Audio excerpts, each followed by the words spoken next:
Door to door service అనేవి ప్రధాన సమస్యగా భావిస్తారు. ఎందుకంటే మా ఆత్మగౌరవం దెబ్బతింటుంది. రోజు రోజుకి కూడా ప్రతిరోజు ఈ డోర్ టు డోర్ సర్వీస్ అనేది కూడా చేయడం అనేది చాలా ఇబ్బందికర పరిస్థితులు ఉన్నాయి. ఒకే ఇంటికి మేము గత ఒక నెలలో 5-6 సార్లు కూడా ఈ సర్వే వ్యవస్థలో వెళ్ళి చేయడం జరుగుతుంది. ఇన్నిసార్లు కూడా మేము గవర్నమెంట్ చోటు చెప్పుకున్నాము, దయచేసి ఈ సర్వే వ్యవస్థను మమ్మల్ని బయట పెట్టి ఈ సర్వేలు ఏవైతే అవుట్ సోర్సింగ్ లేదంటే ఇతర వాలంటీర్ వ్యవస్థ పెట్టుకొని చేయమని చెప్పడం జరుగుతుంది. ఎందుకు అంటే ఇబ్బంది ఏంటంటే ఒక వ్యవస్థ ఒక సర్వే అవుతుందని ఇంకో సర్వే అవ్వగానే అది కంప్లీట్ అవ్వగానే ఇంకో సర్వే చేయమంటున్నారు. ఇది టార్గెట్ బేస్డ్ పెట్టేసి 10 daysలో చేస్తావా చేయవా, లేని పని పక్షంలో లేకపోతే చెరువులు మెమోలు అని చెప్పడం వల్ల చాలా ఇబ్బందికర పరిస్థితులు ఏర్పడుతున్నాయి. అదేవిధంగా ఈ గ్రామ సచివాలయం ప్రధాన సమస్యలు ఏవైతే ఉన్నాయంటే ఆర్థిక అంశాల మీద చాలా ఇబ్బంది పడుతున్నాం. గత 6 సంవత్సరాలుగా మేము ఇందులో ఈ వ్యవస్థలో ఉన్నా కూడా మా ప్రొఫెషన్ డిక్లరేషన్ 2 years కంప్లీట్ అవ్వాల్సింది 2 years 9 months అయింది. ఆ 9 నెలల ఎరియర్స్ అనేవి ఇప్పటికి మేము ప్రయత్నం చేస్తున్నాం కానీ ₹1 కూడా రాలేదు. ఆ 2 years ప్రొఫెషన్ కాలంలో మాకు రావాల్సిన 2 రోజుల ఇంక్రిమెంట్ కానీ ఇప్పటివరకు పెండింగ్ ఉన్న 4 DL కానీ ఎటువంటి ₹1 కూడా ఆర్థికంగా మాకు లాభాలు లేదు. అదేవిధంగా ఆర్థిక అంశాలు కూడా ఏదో రావట్లేదు అనుకుంటే సర్వీస్ మ్యాటర్స్ కూడా ఇదే ఇబ్బంది కలుగుతుంది. ఇప్పటివరకు ఏ డిపార్ట్మెంట్ స్పష్టమైన ప్రమోషన్ చేయాలి కానీ బేసిక్ పెన్షన్ కూడా కల్పించట్లేదు ప్రభుత్వం వారు. మల్టిపుల్ భాష మేము ఎప్పుడు కూడా మాతృశాఖను విలీనం చేయండి, ఒక డిపార్ట్మెంట్కి ఒకే భాష పెట్టి వాళ్ళ ద్వారా ప్రమోషన్ చేయాలి కానివ్వండి, ఓ లీవ్స్ కానీ ఏమైనా చేయమంటాం కానీ మల్టిపుల్ భాష కావడం వల్ల ఎవరు ఏ పని చెప్పినా చేయవలసిన పరిస్థితులు గ్రామ సచివాలయంలో ఉన్నాం.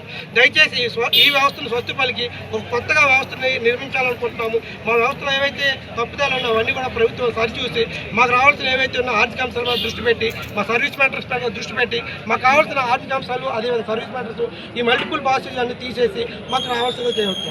మరి ప్రధానంగా చాలా మందికి ముఖ్య ఇబ్బందులు ఏమవుతున్నాయంటే ఈ ప్రమోషన్ ఛానళ్ళు రావడం లేదు. అదే ట్రాన్స్ఫర్ ప్రక్రియ కూడా చాలా మంది గందరగోళ పరిస్థితి ఏర్పడుతున్నాయి. చాలా మంది ఇంటర్ డిస్ట్రిక్ట్ ట్రాన్స్ఫర్స్ అడుగుతున్నారు. ఈ సచివాలయ వ్యవస్థలో వారిలో వారే పెళ్లి చేసుకోవడం వల్ల కూడా ఒక ప్రాంతంలో ఉంటారు, ఒక ప్రాంతంలో ఉంటారు, వాళ్ళు కూడా ఇంటర్ డిస్ట్రిక్ట్స్ ఇవ్వట్లేదు. దయచేసి ప్రభుత్వం వారు మరొకసారి దాని మీద దృష్టి పెట్టాలని మనస్ఫూర్తిగా కోరుకుంటాం. అదేవిధంగా ముఖ్యంగా మాకు జరుగుతున్న ఇంకో అన్యాయం ఏంటంటే మేము ఇన్ని సంవత్సరాల నుంచి ఈ వ్యవస్థలో ఉన్నాం కానీ మాకు ఎటువంటి ఎదుగుదల కనిపించడం లేదు. ప్రభుత్వం వారికి మేము ఒకటే కోరుకుంటాం, అయ్యా ప్రభుత్వం వారు మేము మీకు వ్యతిరేకం కాదు, మేము మా హక్కుల కోసం ఈరోజు ఈ ముందుకు రావడం జరిగింది. దయచేసి ప్రభుత్వం వారు ఎన్ని డిపార్ట్మెంట్ 19 డిపార్ట్మెంట్ సభ్యులతో డిపార్ట్మెంట్కి ఇద్దరిద్దరు చొప్పున మా జేఏసీ నుంచి ఇద్దరిద్దరు చొప్పున పిలిపించి మీరు దయచేసి మాతో చర్చలు జరిపి దీనిపైన ఎన్ని రోజులు మీరు చేయగలుగుతారు, ఈ ఏరియాస్ ఎన్ని రోజులు ఇవ్వగలుగుతారు, నోషనల్ ఇంక్రిమెంట్లు కానీ డిఏ కానీ ఈ ఆర్థిక అంశాలు ఏవైతే ఉన్నాయో ఒక శ్వేతపత్రం రిలీజ్ చేయాలి. మాకేమడుతుంటే మంత్రుల సమక్షంలో దయచేసి చీఫ్ సెక్రటరీలు ప్రిన్సిపల్ సెక్రటరీ కాకుండా మంత్రుల సమక్షంలో ఇక మీటింగ్ జరిపించాలి. మాకు శ్వేతపత్రం రిలీజ్ చేసి మా హక్కులు ఏవైతే దాన్ని న్యాయమైన పద్ధతిగా అడుగుతున్నాం కాబట్టి దయచేసి వాటికి మీరు మాకు ఏమైనా ఇస్తే మేము ముందుకు వెళ్తాము. లేని పక్షంలో ఈ తీవ్రత మరింత ఉధృతంగా మేము ముందుకు తీసుకెళ్ళాల్సిన అవసరం అయితే ఉంది. ఈ అక్టోబర్ 1 తర్వాత కూడా మేము ఇంకా ఉధృతంగా ముందుకు తీసుకెళ్తాం. ఈరోజు మీరు 200, 300, 500 చూస్తారు, రేపు 5,000 అవుతారు, 10,000 అవుతారు, 1,20,000 మంది రోడ్డుకి ఎక్కవలసిన అవసరం అయితే ఎంతకైనా ఉంది. ఈ విషయంలో ఎటువంటి రాజీ లేకుండా ముందుకెళ్ళాలని మేము సిద్ధంగా ఉన్నాం. దయచేసి మా హక్కులు మేము కాపాడుకోవడానికి ఈ వ్యవస్థలోకి వచ్చున్నారు.